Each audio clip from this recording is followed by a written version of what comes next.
حضرت عیسیٰ علیہ السلام کے پاس ایک شخص آیا تو اس نے آ کے کہا میں نے آپ کے ساتھ رہنا ہے حضور، میں نے آپ کے ساتھ رہنا ہے۔ آپ فرمانے لگے دنیا دار بن کے رہو گے کہ دیندار؟ کہنے لگا جی میں دیندار بن کے رہوں گا۔ فرمانے لگے دنیا کی طلب نہ کرنا ورنہ میری صحبت میں نہیں رہ سکو۔ حضرت عیسیٰ علیہ السلام نے شادی نہیں کی، مکان ہی نہیں بنایا، ایک تکیہ، ایک پیالہ، ایک کمبل، جہاں رات ہوتی وہیں سو جاتے۔ ایک دن ایک شخص کو دیکھا کہ وہ نا ڈھلان بنی ہوئی تھی، پتھر کی پہاڑ تھوڑی سی ڈھلان بنی ہوئی تھی تو نیچے لیٹا ہوا ہے۔ آپ نے کمبل بھی صدقہ کر دیا، کہنے لگے آج کے بعد جہاں ڈھلان بنے گی وہاں سو جائیں گے، کمبل کی ضرورت ہی کوئی نہیں۔ کچھ دنوں کے بعد ایک شخص کو دیکھا کہ وہ اپنے ہاتھ کا تکیہ بنا کے سویا ہوا ہے، تکیہ بھی خیرات کر دیا، کہنے لگے اس کے بغیر بھی گزارا ہو سکتا ہے۔ کچھ دنوں کے بعد دیکھا کہ ایک آدمی چلو میں پانی پی رہا ہے، پیالہ بھی اللہ کے راستے میں دے دیا، کہنے لگے چل جائے گا کام اس کے بغیر۔ پر میں دنیا دار بن کے نہ آنا، کہنے لگا نہیں صاحب میں دیندار بن کے آؤں گا۔ جناب عیسیٰ علیہ السلام نے رکھ لیا۔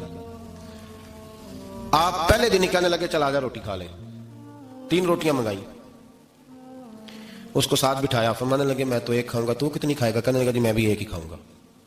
ایک روٹی اس نے کھا لی، ایک آپ نے کھا لی، تیسری روٹی چھوڑ کے جناب عیسیٰ علیہ السلام دریا کنارے وضو کرنے چلے گئے۔ واپس آئے تو روٹی کوئی نہیں تھی، اللہ کے نبی تھے، جان گئے۔ رب کریم تیسری روٹی کدھر ہے؟ کہنے لگا حضور مجھے نہیں پتا۔ فرمانے لگے تجھے پتا ہے پر تو بتا نہیں رہا۔ کہنے لگا مجھے تیسری روٹی کا پتا۔ حضرت عیسیٰ علیہ السلام ایک ہرنی جا رہی تھی، اس کے ساتھ 2 بچے تھے، آپ نے ایک بچہ پکڑا، اس کو ذبح کیا، لکڑی جلائی، اس کو بھونا، اس کو بھی کھلایا، خود بھی کھایا، ہڈیاں جمع کر دی۔ جب وہ ہڈیاں اس پہلو کو ذرا سمجھیے گا، جب کھا بیٹھے ہڈیاں جمع، وہ ہرنی بھی کھڑی ہے، دوسرا بچہ بھی کھڑا ہے، ایک بچہ کا ذبح کر کے کھا لیا، دوسرا کھڑا ہے۔ جب پیٹ بھر لیے وہ بھی ڈکار لینے لگا سامنے، تو حضرت عیسیٰ علیہ السلام ہڈیوں سے کہنے لگے چلو اٹھ جاؤ اللہ کے حکم سے۔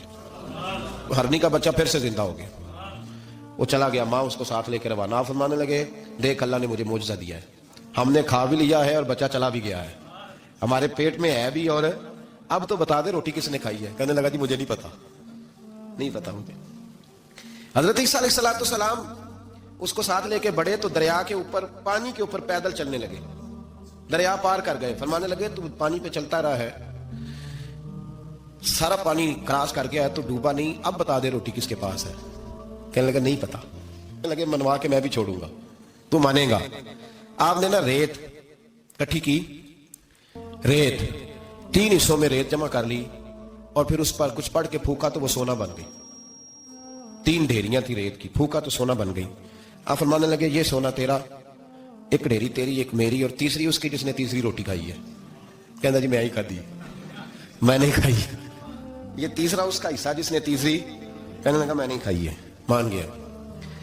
ذرا بات کو سمجھے، پانی پہ پیدل چلا ہے پر مانا، دنیا دار ہے نا، مانا نہیں۔ ہرنی کا بچہ زندہ ہوتا دیکھا ہے پر مانا، دنیا قابو آنے لگی ہے تو مان گیا ہے۔ کہنے لگا جی میں نہیں کھائی ہے۔ فرمایا او بھلے مانس، تجھے کہا تھا دنیا داری نہ کرنا، تجھے جناب عیسیٰ کی صحبت ملے گی، پر تو ایک روٹی پہ رہ گیا۔